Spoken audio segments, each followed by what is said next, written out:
Order! Order! You are an incorrigible delinquent at times. Behave yourself, man!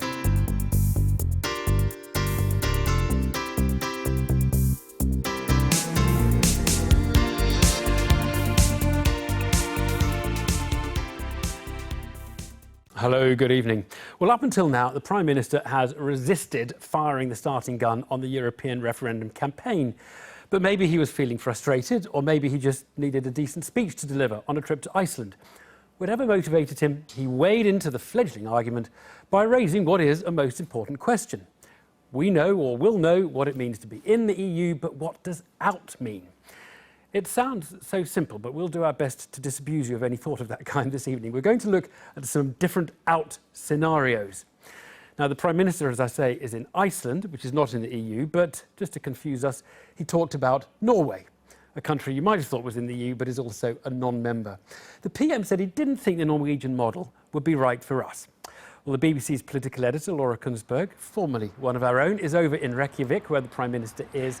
And Laura, just on the politics of this, why would he raise this now? Well, Evan, if you listen very carefully in rainy Reykjavik tonight, you might just hear the sound of a third EU referendum campaign getting off the ground. Not an official stay campaign, not an official go campaign, but an unofficial, different political campaign.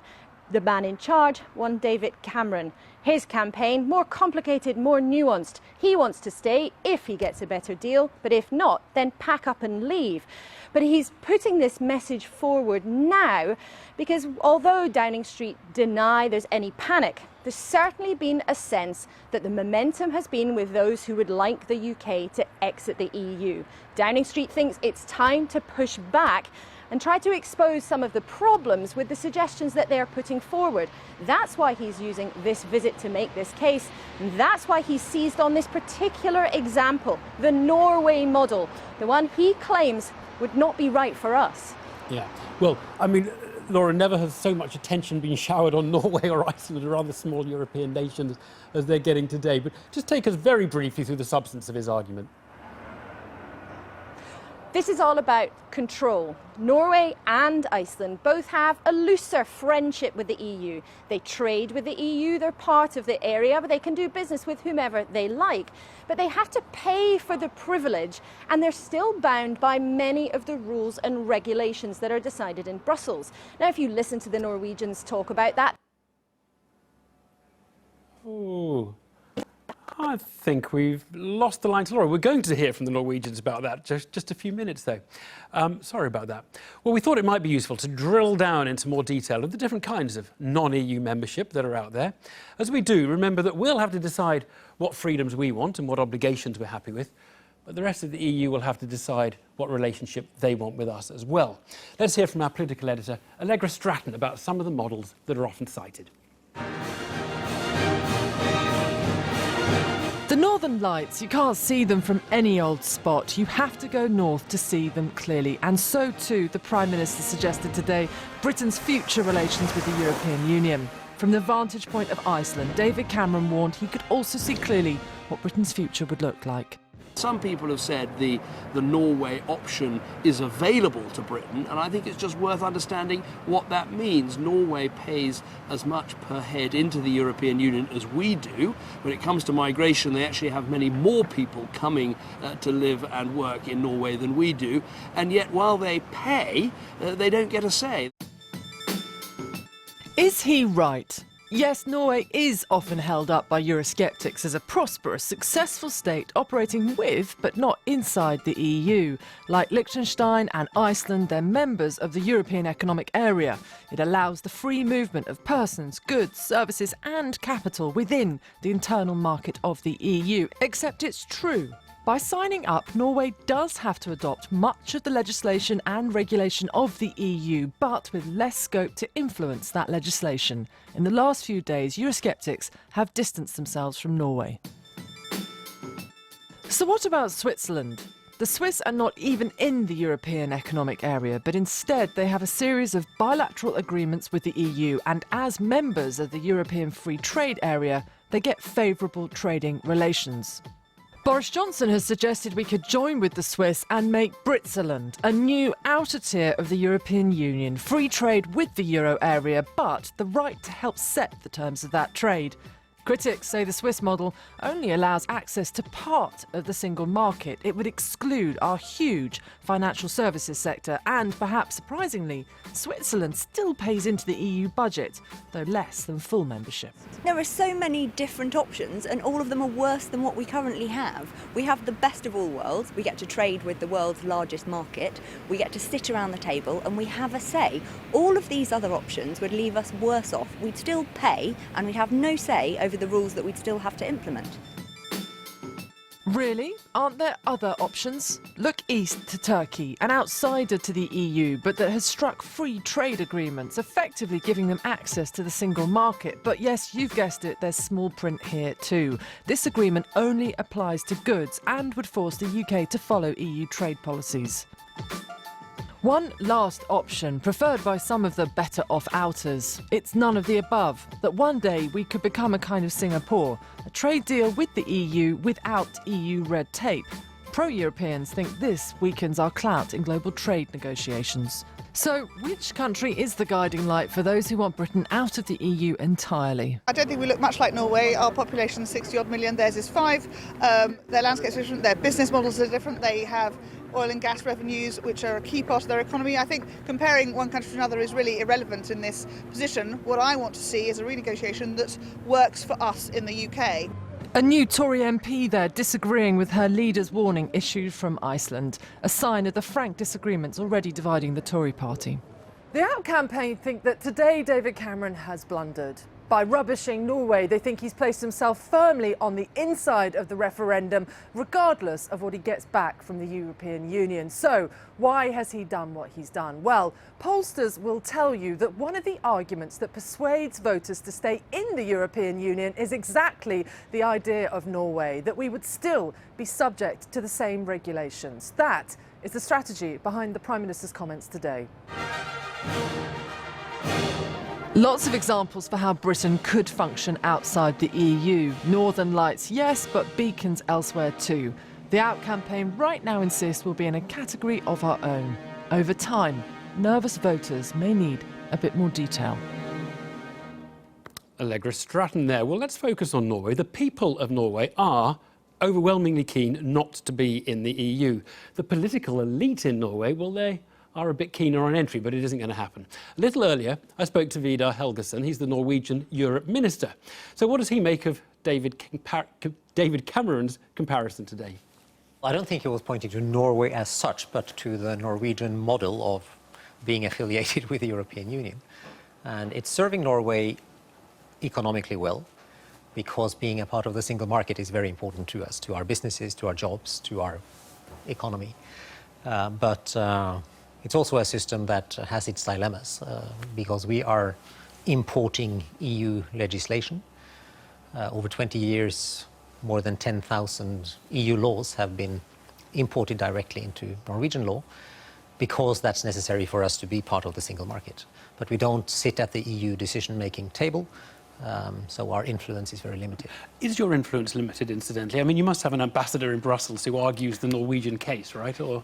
Yeah, but our ambassador in Brussels is one of the European ambassadors that don't sit at the meetings of EU ambassadors. But it's better for us to be part of the single market through this arrangement than being cut off from the single market, which would be the alternative. There is some discussion and argument about precisely what proportion of European laws are emailed, faxed through to you, and you have to implement, take it or leave it. So there's one figure of about 9%, others, I've seen another figure of 75%. Do you know what proportion of law you have to comply with? I think the latter is closer to the truth. 3/4 or so. Any legislation pertaining to the single market has to be imported to Norway. The Norwegian Parliament, for each day of sitting over the last 20 years, have adopted 5 a day of EU laws, and we do that with limited say. And we do it while we're paying to the European project roughly on par with what we would do if we had been a member state. It's conspicuous in Norway. The public are pretty happy with the arrangement, or at least there's no demand, there's pretty big antipathy towards joining the EU. The political class, you included, you're all fairly keen, aren't you? So what is this gulf between the establishment, the political elite and the population about you guys want in, they don't want in? Well, in Norwegian politics, there's no membership debate looming at all. And considering the financial crisis, I don't think anyone would be surprised that there's a limited appetite for another debate on EU membership in Norway. So that's completely off the table. The reason why the EEA agreement is commanding broad support in the Norwegian public and in Norwegian politics is simply that it's good for business, it's good for the economy. Just one last one. You would like Britain not to join you in the European Economic Area, but to stay in the full EU, correct?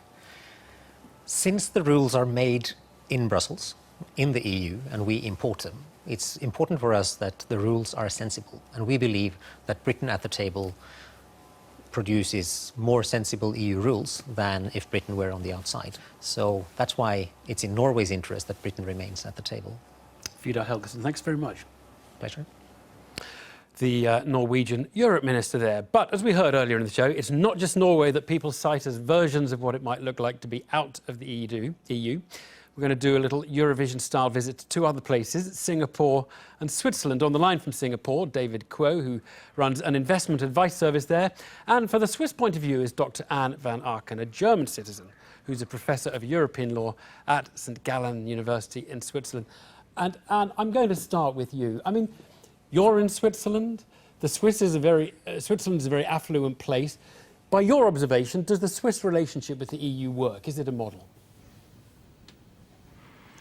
Well, I would say it would be difficult for Britain to repeat the Swiss model. It's a very special model, and it has to be understood historically by Switzerland not wanting to join the EU and trying to have bilateral treaties. So since Switzerland is not in the European economic areas, it's not it has to make a treaty for everything where it wants to have economic relationships with the EU. So this is where we currently stand. Right. So it's more complicated than the Norwegian one, isn't it? But it gives them more flexibility. It's a bit more a la carte, like an a la carte menu rather than a fixed meal. Is that right? That's right, but for example, services is not in, which is difficult for Switzerland because Switzerland, as you know, also has quite a strong financial industry sector, so that's difficult for them. And you know, if the EU basically negotiated that if one treaty is not adhered to, and the Swiss had this referendum in 2014 concerning the free movement of persons, then all the other treaties can be terminated as well. So in a way, even though there are bilateral treaties on each single issue, it's a package. Right, the EU basically if you don't take the whole package. All or nothing. And thank you, that's very useful. David Kuo, Singapore, not directly comparable to the UK, but the suggestion is that the model of being an enterprise hub, kind of offshore almost, or acting as an offshore hub against a large continent, certainly seems attractive to some people. How attractive do you think, how easy would it be for the UK to become like Singapore to Asia? Well, okay, I mean, as far as the similarities are concerned, I mean, if you have a look at Singapore, I mean, we are part of a free trade organization, a free trade region here called ASEAN, which is the Association of Southeast Asian Nations. So, in a sense, I mean, we are part of a bigger organization, but at the same time, you know, there are some big differences between ASEAN and, of course, the European Union. 80% of the trade that is done by Singapore is outside of ASEAN, and only 20% is within this ASEAN nations. David, so sorry to interrupt. For this model to work, though, because Singapore does work, it's obviously a very successful economy. For it to work, what do you need? I mean, because Singapore taxes are very, very low. I mean, they're much lower than the UK ones, for example, aren't they? Well, that is certainly one area. I mean, as far as Singapore is concerned, we have one of the lowest corporation taxes. We have no capital gains tax whatsoever. And of course, we have no inheritance tax. I mean, that is very attractive for corporations who want to come here, financial institutions, and of course, wealthy individuals who want to come here as well. I mean, those people who want to pass on their wealth to the next generation. So as far as the UK is concerned, what it really needs to do is to try and sort of copy that model, if it can, reduce its taxes to an attractive level. And that, of course, will start to attract corporations and financial institutions, which they already have, but it will encourage those companies to sort of stay within the UK and not think about moving elsewhere. David, and thanks both very much. Useful. Now, well, here with me in the studio is the former Conservative Cabinet Minister, prominent Eurosceptic, Owen Paterson. Good evening. You've been listening to the whole caboodle of options and things. Which is your favourite option, by the way? My favourite option is the British option. We are the 5th largest economy in the world. We have a huge deficit with our European neighbours, knocking up to 70 billion a year. 5 million Europeans depend on sales tier. They will want to do a deal with us. And I think what was really useful about all your clips, which shows there are different solutions for different countries.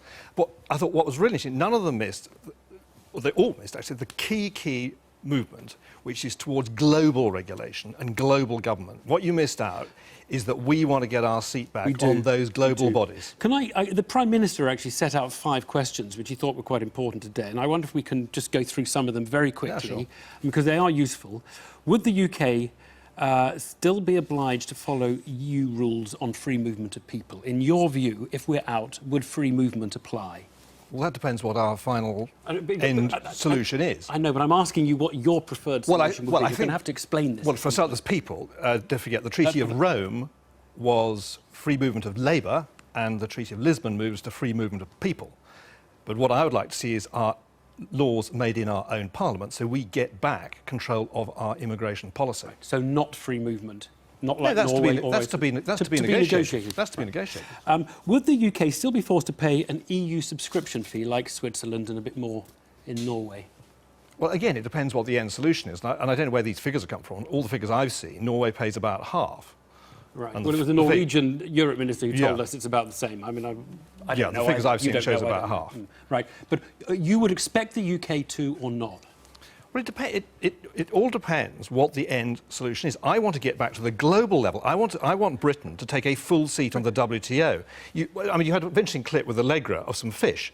Norway, which was missed out by their minister, chairs the global body committee. This is very important. The Global Committee on Fish. They export 3 billion euros of fish. This is not an answer to the Prime Minister's question, which was, would the UK be paying an EU subscription fee? It is. You're going to have to explain. I'm sorry, I don't want to hear about fish. I want to hear about the UK subscription under the scenario that you are advocating. Yes or no? It's quite simple. Evan, you might not want to hear about fish, but fishermen do.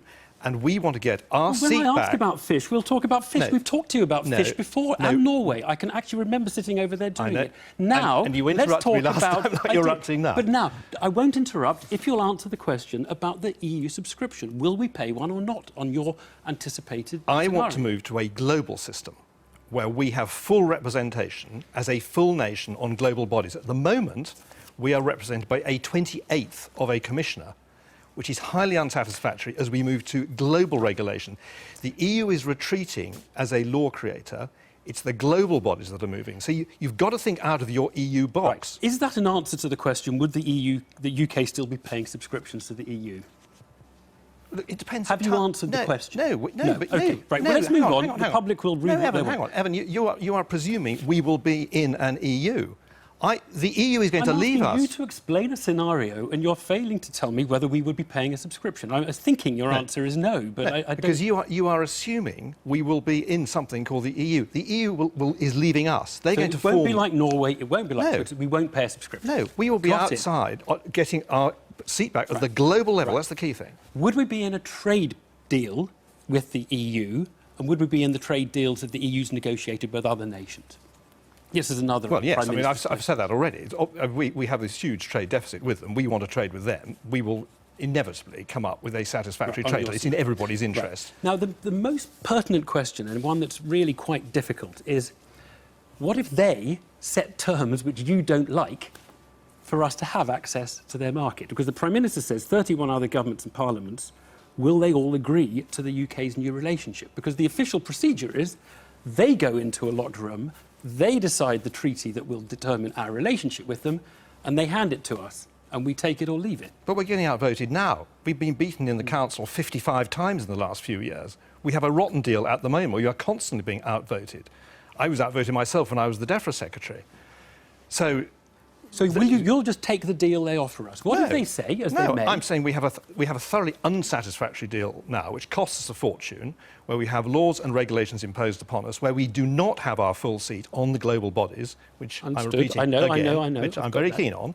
So we will get our full role back on that, and that changes the relationship completely. Right, now what if they come back and say to us, we would love you to have access to our single market. You can have full access. We don't want it to be a race to the bottom on labour standards. So obviously, to have full access to the single market, you will have to obey this, that and the other part of our social chapter as part of the condition.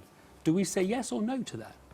No, because I'm looking to a global system No, where but we you are said you making want a rules trade deal at with global level. Sorry, you've said... And it is inconceivable we will not come to a satisfactory trade deal when we have a 70 billion deficit with them, when 5 million of their citizens depend on us for trade. We will come to a deal with them. What proportion of their GDP is exported to us? Well, it depends on the different countries. I mean, somewhere like Germany is much higher. Overall? No, it's considerable. It varies about considerably. 3%. It's about 3%. It varies What dramatically proportion of between our the different GDP countries. is exported to them?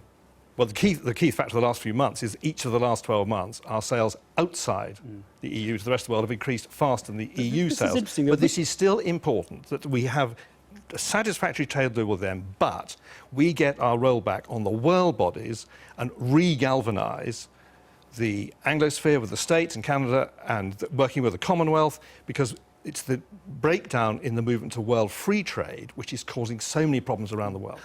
Have you answered the question, because I'm not sure you have, about how we will establish a trade relationship with them that gives us access to their market without them dictating some of those terms? There are 31 of them, or 26 of them, plus the 5 EEA members. So there's them and there's us.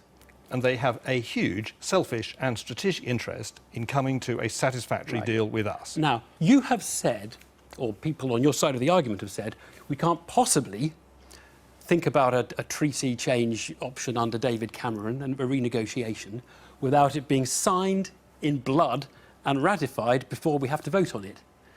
Are you going to ask us, when we come to the referendum, to vote on an out prospectus as vague as the one you've been describing tonight? No, I'm not being vague at all. I have a very clear view that we want a new relationship as they move away from us and effectively form their new country. You don't think No, you're hang on. vague? No, hang on. I want a relationship based on trade and cooperation, which is what we voted to join back in 1975. Allied to that, I want to make our own laws in our own parliament, and I want to have our own full-time representative on the global bodies. And this is incredibly important. Get our full role back on the global bodies, and then we will really influence regulation, which then cascades down through the EU. I'm hearing what you want, but I'm not clear whether, if they say they don't want the relationship you're describing, what you can actually do about it. And I think what you're saying is we should trust that in the end, it will be all right. They won't play hardball.